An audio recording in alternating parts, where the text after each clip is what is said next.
very much for a very kind introduction, and pleasure to be back in Kumamoto now for the third time since last December. And very nice to see a familiar face and some new faces. And again, want to thank you for the opportunity to give this lecture. So I just wanted to start actually with a recognition that we have, since I was here last time, there's been a lot of big problem and a lot of suffering, but the people of Japan have banded together and really done a remarkable job of recovering from this cataclysm, this big, huge problem. So it's nice to see that things are coming back to normal here. Also, this is a very sad, but I'm very involved with the journal, Digestive Disease and Science, and I was actually asked to become in the senior editorial staff by Dr. Keefe, who unfortunately passed away last week of a short illness, and it's very sad that this happened. He was a big supporter and a really wonderful mentor and a great contributor to science. So we're very sorry that he had to pass away. But I also want to mention that as somebody with some experience with not only writing, doing research, but also reviewing manuscript and grant application, and also more recently serving an editorial function for many journals, I'd like to maybe try to give a few hints on how to publish. And I think that for everybody, the idea of publication is very, very frightening, and for Japanese, I think to publish in English language is very, very difficult, and a lot of people don't want to do it because they're afraid of the language, afraid of other things, afraid of they don't know. But it's really not that hard, and I think if you apply a systematic approach, you can actually be very successful and really, really do very well. So I have broken down the process into 6 steps, and I hope that this will be helpful for people who are thinking about publication. First is make sure that you have a good story. Second, ensure that your writing is easy to read and to understand. Third, depict your data effectively. Fourth, organize the sections well of your publication. Pick a good journal and deal well with the journal. If you follow these 6 steps, I think that it'll make the process at least understandable and I think successful. So first, make sure that you have a good story. So your publication should read like a story with a beginning, a middle, and an end. And if you maybe go to Izakaya and have a nice drink, and you want to tell a story to your friend, if your friend is going to be interested, you have to have a story that has a shape. It has to start somewhere, it has to go somewhere, and then end somewhere. Well, your paper, when you publish a paper, it's not just for you, it's for somebody else to read. That person is going to like it. It has to read like a story. The next thing is the publication should focus on hypothesis testing, meaning that you need a question to ask that can be answered by the data that you show. So people, if you need to interest other people, not just you, but other people, because that's the purpose of publication. You need to establish why the data are important. I've reviewed many papers, and the people don't seem interested in their own data. I read it and I wonder, why did they do this work? Why are they publishing? They don't seem interested.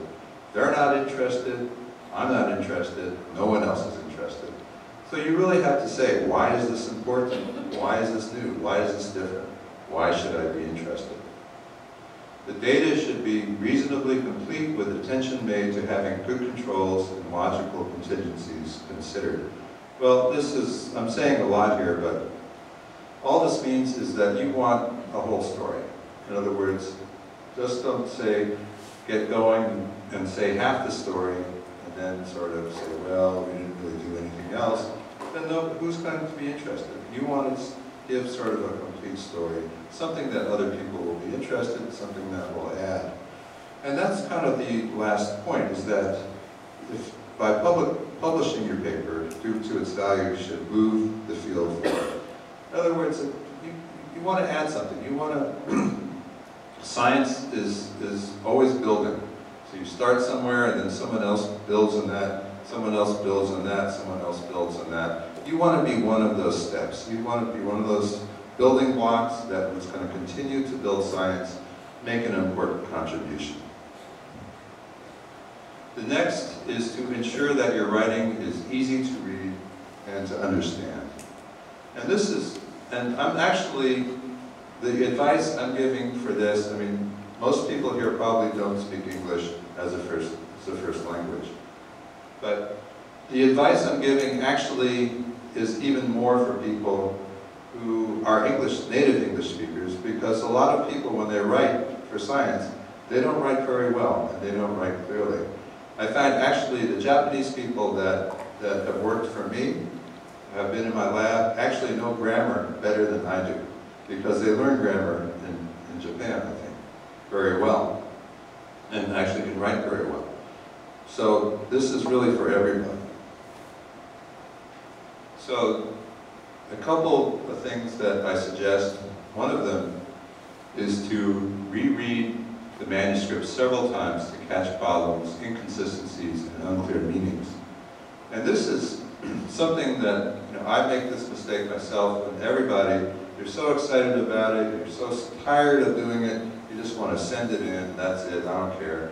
Send it in, let the journal worry about it, but you really want to send something in that's good, that reads well, and the best thing to do, and the advice I got when I was just starting out, is the best thing to do is to write a paper, put it in a drawer, and then 1 month later, reread it. Well, a lot of people don't have that time, but even if you wait a few days and then read it again, you'll always catch things that you didn't catch before. But even more important, you should have someone else proofread. And I know this is hard, but if you can get somebody who's a native English speaker to read something in English, they're going to definitely be able to catch things that you really won't be aware of, but other people will. So that's a very good thing. And if you don't have somebody around who's English speaking, you should use a language polishing service, meaning some kind of professional editorial service that you're probably aware of. I'm sure they have here in Japan. Most of the journals will offer these kind of services to really proofread and edit your paper before you even send it in. And I've also stressed to avoid wordy, redundant, and unnecessary phrases. And I'm really aiming this more at my colleagues in the United States, because they make these mistakes all the time. And they actually do many things to make their manuscript longer and less meaningful. And I'll give you some examples. So this is a wordy phrase, too many words. We found out that the addition of insulin resulted in a significant decrease of plasma glucose. Okay, that's a lot of words. But if you look at it and think about it, what are they saying?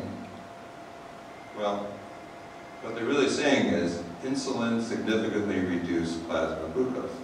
That's all they're saying. 5 words. You don't need all of this. We found out. Why do you have to say that? You know somebody else doing this research? No, it's us. You don't have to say we found out. We know that already. That the addition of insulin, you don't have to say the addition of, you just have to say insulin. Resulted in a significant decrease. Well, you don't have to say that. You have your verb right here. It's decrease. That's your verb. So just say, you don't need to have 2 verbs, just 1. Significantly decreased. That's all you need. 5 words.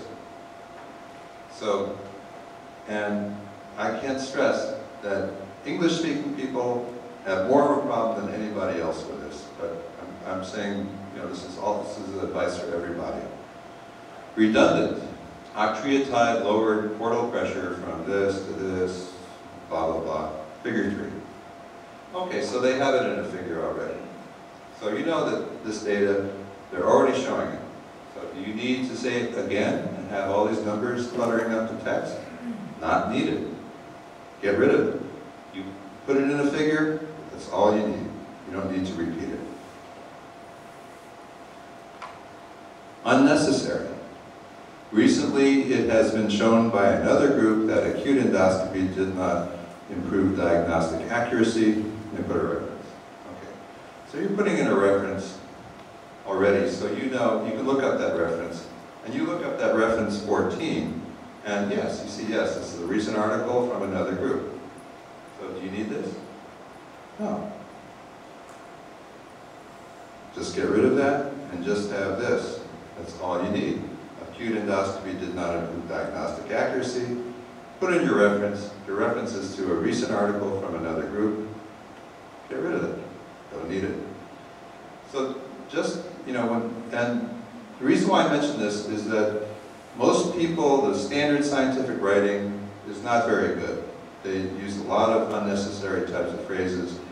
But if you think about it, you can get rid of a lot of unnecessary words, improve, and what you end up doing is making it easier to read, making it more direct, making it have a lot of impact. And if you look at the very best writers we have in English, like for example, Ernest Hemingway, who's arguably one of the best writers ever in English. You look at the way he writes, it seems very simple.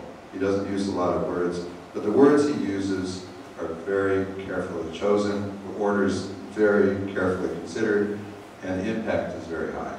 So you can do the same thing. Next, grammar and usage. And I'll just stress this, always use the direct verb, such as A increased B, avoid A led to an increase in B, or A resulted in the increase of B. You don't need to say that. All you have a verb, use it.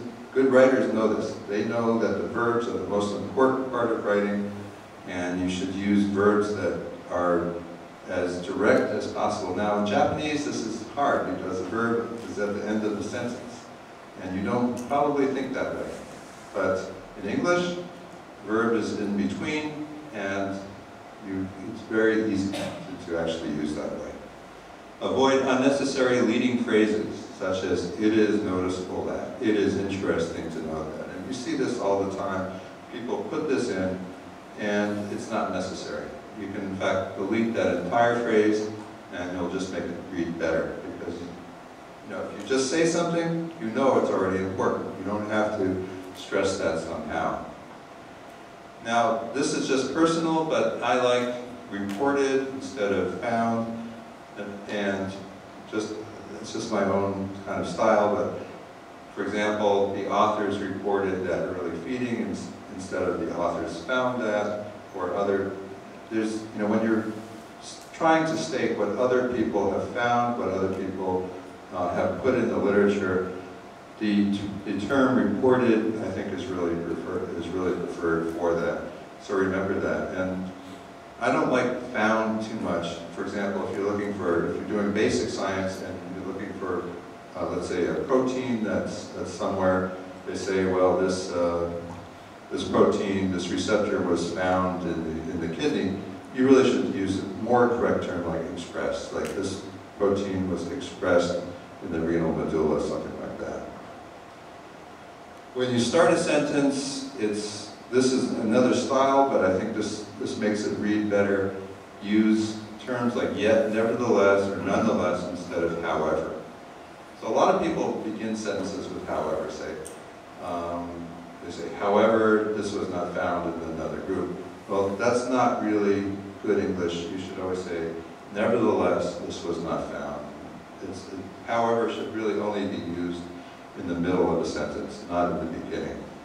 The same thing is for in addition. They say, in addition, you know, further data showed that, well, no. Use moreover or furthermore. are really the correct ways to start a sentence if you want to add something. In addition, really has a different meaning. Also, when you're writing a case report, avoid the clinical jargon. And this is much more problem with English speaker than Japanese. I'm sure you don't use this, so it's fine. But we say patient presented with, when they first came to the hospital, they presented with abdominal pain, they presented with headache. That's not correct usage. You should say the patient's initial complaint was, so forth. Then we say the tumor was diagnosed on CT. Well, that's not quite right. We say the tumor was diagnosed with, or a CT scan was used to diagnose the tumor, and the patient was started on some kind of therapy, and that's not quite right either. TPN was given to the patient. Antibiotics were given, antibiotics were administered. Avoid both, since it is usually unnecessary. There's sometimes when the word both is important. Most of the times it's not, because if you already have two subjects, like both cisplatin and adriamycin, why do you need both? They're right there. You have two things, cisplatin and adriamycin. So just start cisplatin and adriamycin, which is effective. Why do you need both? Never use gratuitous phrases such as further research is needed. This one comes up a lot, and I see this, and I'll see a very kind of poor paper in a bad journal, and it always ends, well, you know, this really wasn't a very good study, so further research is needed. So I'm thinking, why did they do this? Why are they wasting my time? Why did they publish it? Why did they waste all this money doing this research that doesn't mean anything, that's going to have to be done again? Don't say it. First of all, further research is always needed. No matter how good your study, it could be a wonderful, absolute paradigm-shifting, new finding in nature. I don't care what you've done, you're always going to need more research. You always do. That's just the way it is.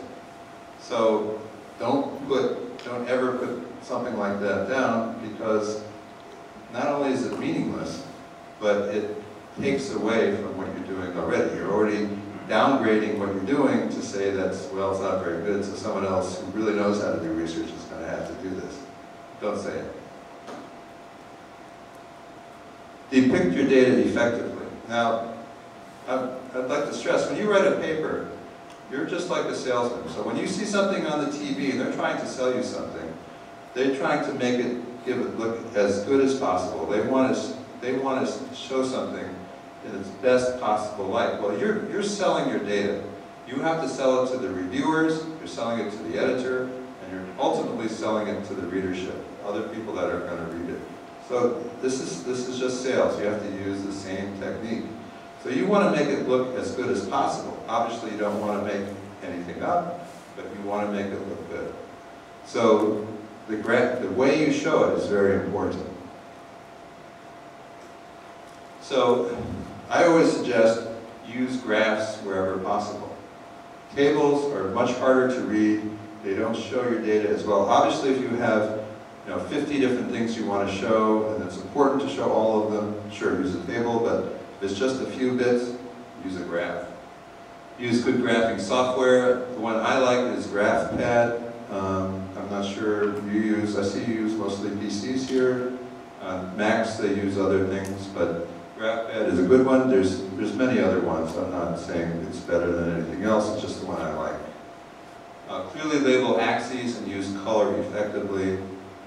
More and more, color is now becoming the norm for papers. It's very useful. Don't use too many colors, but use it judiciously, effectively, and it'll really improve the readability and the impact of your graphs. And make the graphs self-explanatory. It should not be necessary to refer to the legend. And this is really important, because you remember that the person who's going to be reviewing your paper is a person just like you, and I'll stress this. And they're probably had a hard day at work, and then they had to come and they probably had to do their kids' homework, And then it's 11 o'clock at night, and they're tired, and they have a stack of papers to review. They don't get paid for this. They're doing this out of the contribution to medicine.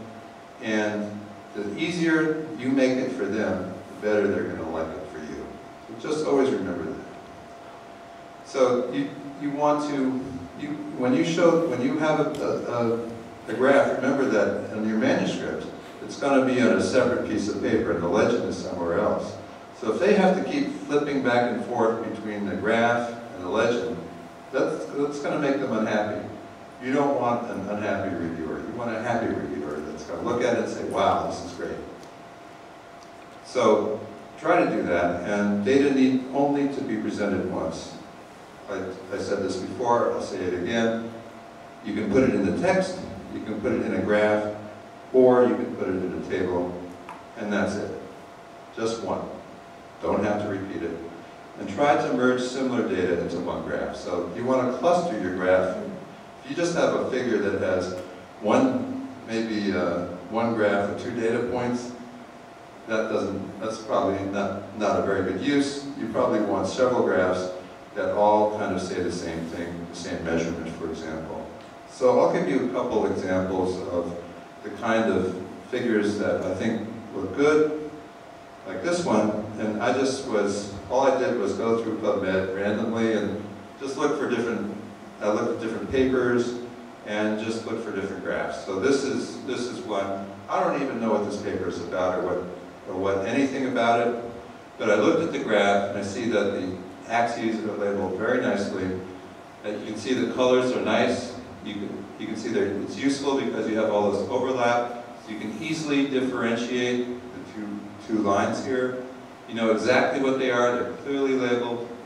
You see everything. There's nice little tick marks. Everything is really nice here. Over here, a little inset showing the kind of the detail of this part, just showing the differences.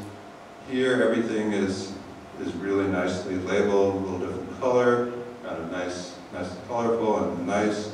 Everything is good. Same thing here. You can see everything is kind of clustered also into sort of one logical group. So this, to me, is the kind of figure that reviewers are going to like, that's going to make your data look nice, make your paper look nice, and really going to add impact to your data, going to put it in the best light. Now I found another paper which had a graph or a figure which I didn't like that as much. So I showed this one, and you can see it has an A and a B and a 1 through 14, and that's it. I don't know what the heck this is. And even if I read the caption, I mean, I'm sure these are very good scientists and everything, but I don't know what this is, anything what they're trying to do here. And you just see this kind of blurry stuff here. This doesn't mean a lot to me, and I'm sure if I was reviewing this late at night and had to go back for every column to look at column 3 means this, okay, column 4 means, okay, this is not very nice. So think about your reviewers, think about your readers, and try to really make everything, put a lot of attention into your figures. It really makes a big difference. Okay, organize the sections well. As you know, your paper has discrete sections. You can read in your instruction for authors. For most journals, they're pretty much the same. You have your abstract, your introduction, your materials, your discussion, your results, and your literature citations, figure captions, and so forth. So for your introduction, make it up to 2 pages. Don't make it too long or too short. But introduction is very important because this is the section where you're selling your research. This is where you're telling everybody why you're doing this, why it's important. So you need to state the reason why you did the research in terms of its importance to the field. And I have to say that a lot of papers that I read, I go through the introduction and I'm still saying, okay, great, well, why did they do this? I don't know, it doesn't seem important. Or 15 people did the same thing last year, so why are they doing this again? Tell me. What's so new about this? What's so great about it? You have to say that. Otherwise, if it's not important to you, it certainly won't be important to anybody else. Give some background. So you don't want to go through a big literature search at this point. a big literature review, but you do want it to just quote a few articles saying, well, this is what people did before, this is what I want to do, this is why it's important. And state your hypothesis or your hypotheses succinctly and clearly. So there should be a paragraph in there which anybody can go to and say, yes, this is the question I'm asking. It's not just, we wanted to study this. And I see that a lot. And okay, fine, you want to study that, great, that's wonderful. But why? What question are you asking? What do you want? What do you want to, why do you want to do this? You know, how is this important? Methods, refer to other papers for standard methodology. So if you have something completely standard, enzyme assay, Western blot, something like that, well, you don't have to go through a page of description. Just say, we did it according to the method of so such and such. Probably you've published it before. Best to refer to your own publication. Actually, when you go through standard methodology, it's sometimes good to actually go back to the actual first description of that first technique, because a lot of times you'll go back and people say, you know, according to the method of Joe Blow. And you go back to that paper and they say, well, actually, we did this according to the method of Don Brown, and then you go back and it keeps going back. And sometimes it takes a little bit of digging to actually get to the original paper. If you can find that original paper, that's great. It takes a little bit of work, but now with computers, it's really not that hard. Any unusual methodology should be described in detail. So this is also important because a lot of people just say, you know, have this really weird technique and then they won't give any details. So you really should have enough detail that anybody can read this method and reproduce exactly what you're doing. That's the purpose of publication, or one of the purposes. And also, for your methods, the background or preliminary data can also be presented. So if you have some data which is a validation of your assay, for example, where you're just showing preliminary data why your assay is particularly good or this and that, this actually goes in the method section. This is not a result because it's not used, this data that you're showing is not used to test your hypothesis. This data is really to just validate your methods. So it's a method, so put it in the method section, that's okay. And then you'll see, you know, PCR primers and all that kind of routine stuff goes in the method. This is not the result. So for your results, they should be organized in a logical order, not necessarily the order in which the studies were performed. So you're in a lab and you say, oh, okay, let's study this. So we go there and get this nice result. We say, hey, that's interesting. Well, let's see where this goes. And we keep doing a series of experiments. And finally, you have a story. It seems you've done your controls. Everything seems to work out. But then you look at your data, and the order that you actually did the experiments is usually different than the order that you really want to show because it's not logical. Because when you're doing science, you're not following logic. You're following your mind and the direction things go, which is great, and that's the way you should do it, but it's usually not a logical order. So it's then your responsibility as a scientist to go back and rearrange things the way they look the best and the way that makes the most sense. So you start with a fundamental observation, and then you show basically your controls, why this is right, and so forth, until you have told your story. So remember that, because it's not always obvious. Preface the description of each experimental series with a 1 to 2 line explanation. And this is something that's come up more recently, but it's actually really important that every time you introduce a new piece of data, say, next we studied this in order to show that. So just 1 line, 2 lines. You don't want to go through a big literature review, you don't want to do anything else, but you do want to explain why you did the next step. Just a 1 line. It's very important. And refer prominently to figure numbers so that, at least in your manuscript, again with that poor reviewer sitting there late at night with a stack of papers and he's looking at your figure 3, he wants to go back to the text and find where you referred to figure 3. You'll have a big figure 3 bold so that he'll go right back there and figure it out. Discussion is always a problem because it's open-ended, people don't like these, to write these, but it's actually quite easy. all you have to do is start out with a summary of all your findings in one paragraph. So say in the current paper, or we found, just start out, we found that, and just go on for a paragraph saying what you found. That's easy. Discussion only should be about 4 to 5 pages. I see a lot of, when I look at a paper, sometimes I'll look at the length of the results and the length of the discussion. Sometimes results are half a page and the discussion is 10 pages. Well, maybe it's good. I hope I'm not offending anybody, but maybe if you're a psychiatrist, that's okay. It's usually you want to balance that if you have a little bit longer discussion, it's because you have a lot of results to discuss. But if you just have a few results, you don't need a big long discussion. You should balance it.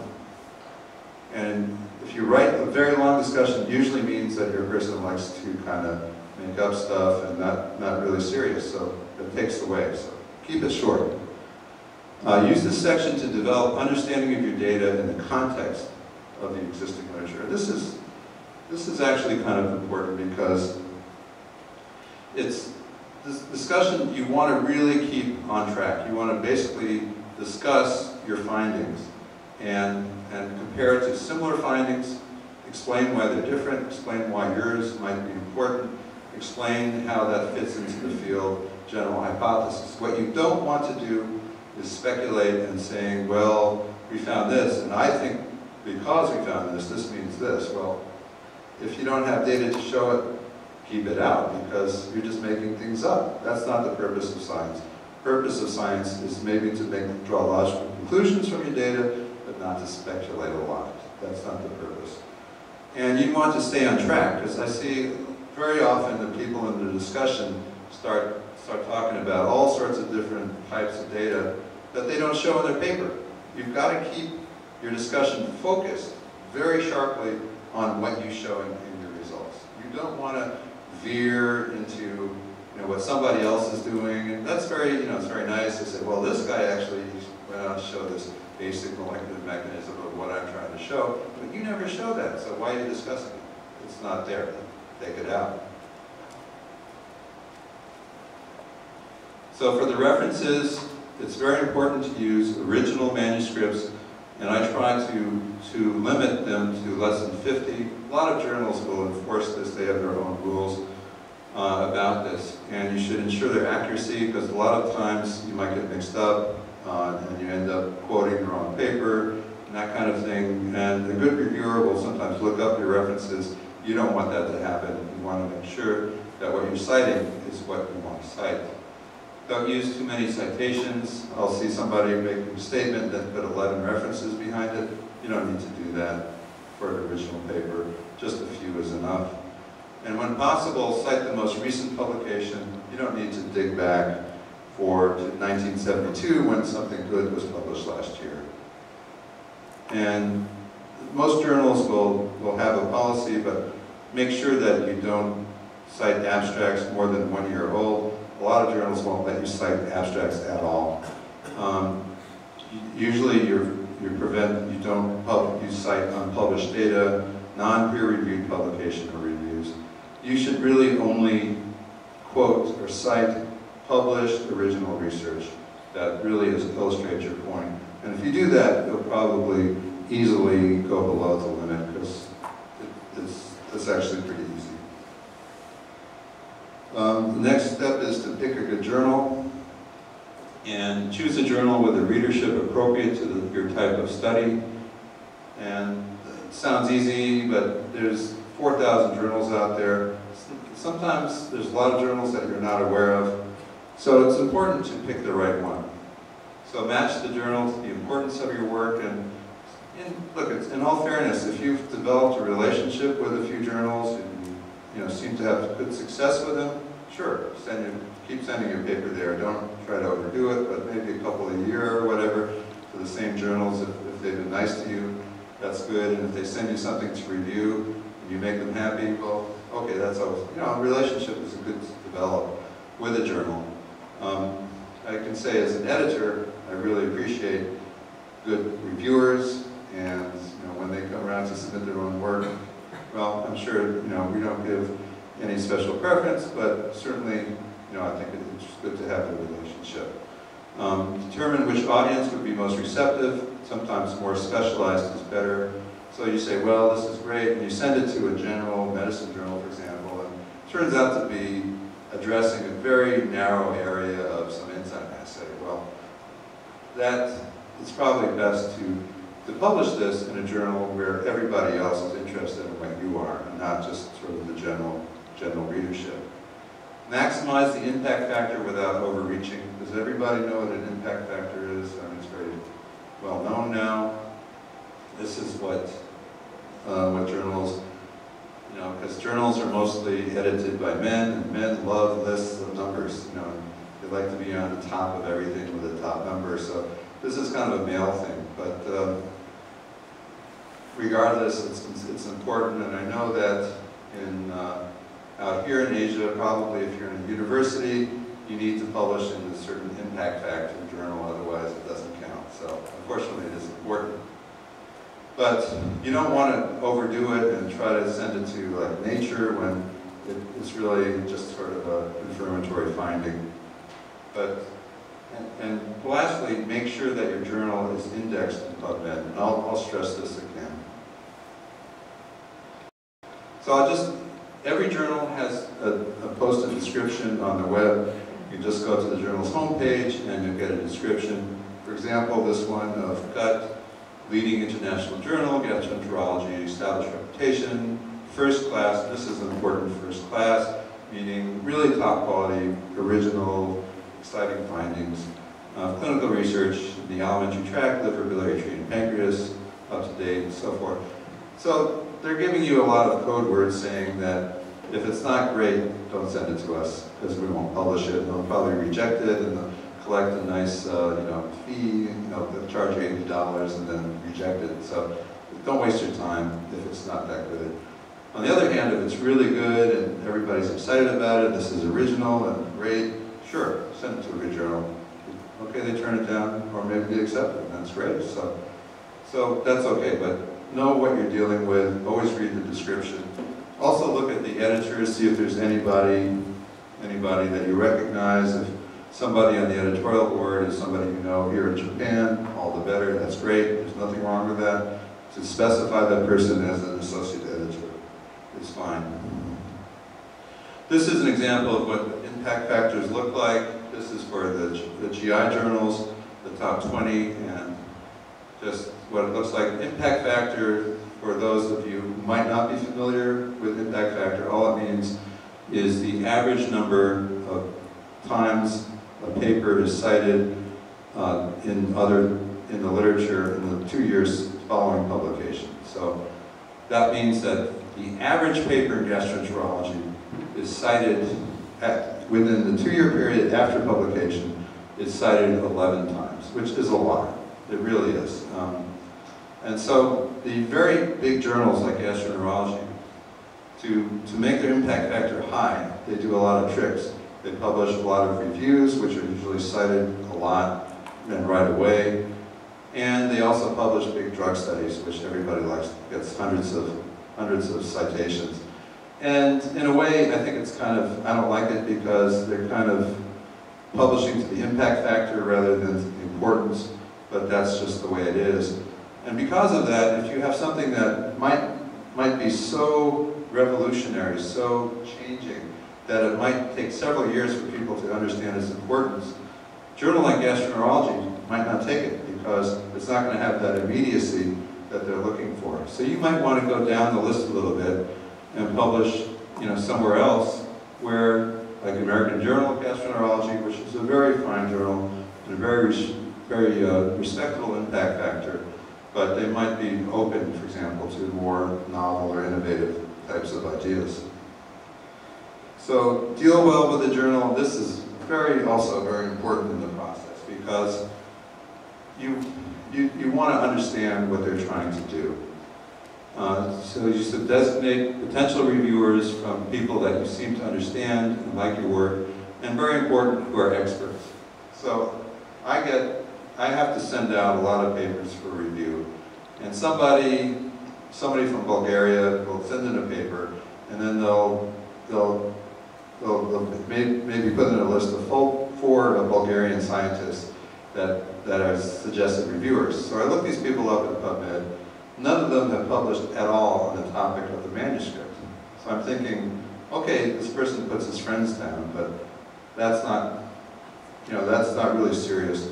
They've got to be, okay, if they're friends, they're fine, but they can't have a conflict, they can't be publishing, they can't be at the same institution, and most importantly, they have to know about the field, because if they don't, they're probably going to make stuff up, or you'd be surprised, but you can send it out and you have your friend review it, the person you think is your friend, and then they send back this terrible review.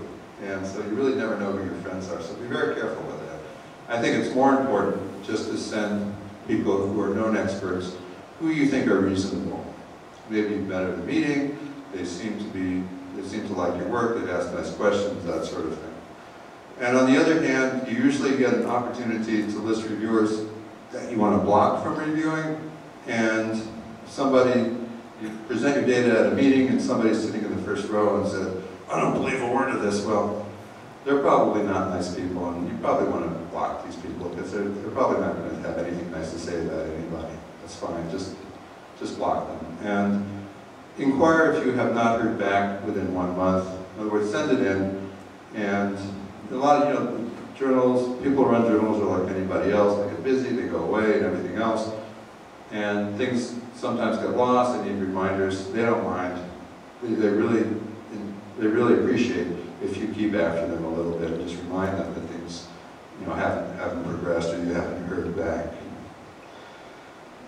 Remember that almost all manuscripts are returned for revision. Just a tiny, tiny fraction might just be accepted as is.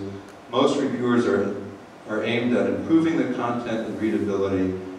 Don't take them personally. And I put that in all capitals because it's so, you get these reviews back and you think this is such a wonderful paper and it's perfect and how could anybody say anything? And then you get these reviews that say, what are they saying? And you get very angry. This is not about you. This is about your data. It's a difference. It's okay. Don't worry, it's just science. It's natural to become angry after reading a review, no matter how silly or stupid you think the reviews are. Always write your rebuttal as if they are the smartest people in the world and assume a humble and thankful stance. Now this is very typical in Japanese culture, so I'm sure it's fine. But never use sarcasm when rebutting. And this is just the way it is. The standard is when you address the reviewer, and they could make the most silly, stupid, idiotic comments you can imagine. And they don't understand anything, but you still say, thank you for such perceptive comments. I appreciate your work at reviewing my paper, and just say, just use the most formal type of language. In Japanese, of course, you would have a whole different vocabulary for this. In English, we do too. And just use it. It's okay. That's standard. You have to show respect. Wait at least 48 hours after reading the review before I write or before writing the rebuttal. I find this is very happy because when you first see that review, and especially if it's not very positive, you're going to be angry. You're going to write something terrible, tear it up, wait. After a couple days, you'll finally realize what they're trying to say. It's okay. And remember that reviewer is like you, hardworking, sleepy, and overworked. Make his or her life as easy as possible. And this goes for showing your data as clearly as possible, and also goes for how you respond to them. Show them some respect. So, rejection. If the manuscript is rejected, move on. Protest that reviewers were unfair, lacked experience. That only hurts you. You're still not going to get your article published in that journal, but you will hurt yourself, I can guarantee you. Move on. Go to a different journal, because if you go to a different journal, you should get different reviewers, because same reviewers should basically become, once they've reviewed your paper, they're conflicted after that. So they really have to choose different reviewers. And in fact, if it goes back to the same reviewer, you can then, that's a legitimate protest. You say, this person is the same person who reviewed it last time, and I'm requesting a different reviewer. The editor has to reassign it. at that point. And then you'll get a different perspective, and probably maybe they'll probably love it. It's okay. Remember that any journal indexed in PubMed is searchable, meaning that anyone with internet access can find your paper. So this is a big change that's occurred in the last 10 years. When I was starting, and 30 years ago, 40, 50 years ago, papers, the only way to find a paper was in a library. So you go to the library, you have these stacks of journals and new journals, and you sort of go to the ones that you're familiar with, and you read through them and say, hey, that's great. And if it's published in Zentralblatt for ACTA something or other, and it's only in 2 libraries in the world, well, nobody's going to see that paper. Now that's different, because as long as it's indexed in PubMed, and I don't care if the impact factor is 0.01, it doesn't matter. Because if it's indexed, that means it's searchable, and that means somebody can find it. And all they have to do is punch in a couple of keywords, put it in their computer from anywhere in the world, and they can find your paper. It doesn't matter where it's published. So just always remember that. Now, of course, it's in a terrible journal. They're probably not going to believe it as much as in Science, but who cares? It's still your data, it's still out there, it's still searchable. So remember that. So in conclusion, publishing a manuscript can be a long and involved process with a correct approach and the use of appropriate resources. It can also be successful and rewarding. Don't be shy or hesitant. The journals, and this is very important, you should always know, no matter how they act, the journals, they need your content. They need your papers. That's their lifeblood. So they need you need them. Understand that relationship, and you should be successful. So have fun, and I'd just like again to thank Professor Haga for a very kind invitation, and all his colleagues who've been so hospitable during my stay here. Also, I'd like to thank the National NHO for its sponsoring our exchange program with the VA hospital, and also to the residents who have been so hardworking and helping out and making a trip here so enjoyable. And of course my wife, who has to stay at home when I'm out here, and my 2 kids, Justin, who graduated from college in May, and my daughter, who also graduated a few weeks later at Columbia. And with that, well, thank you very much for your attention.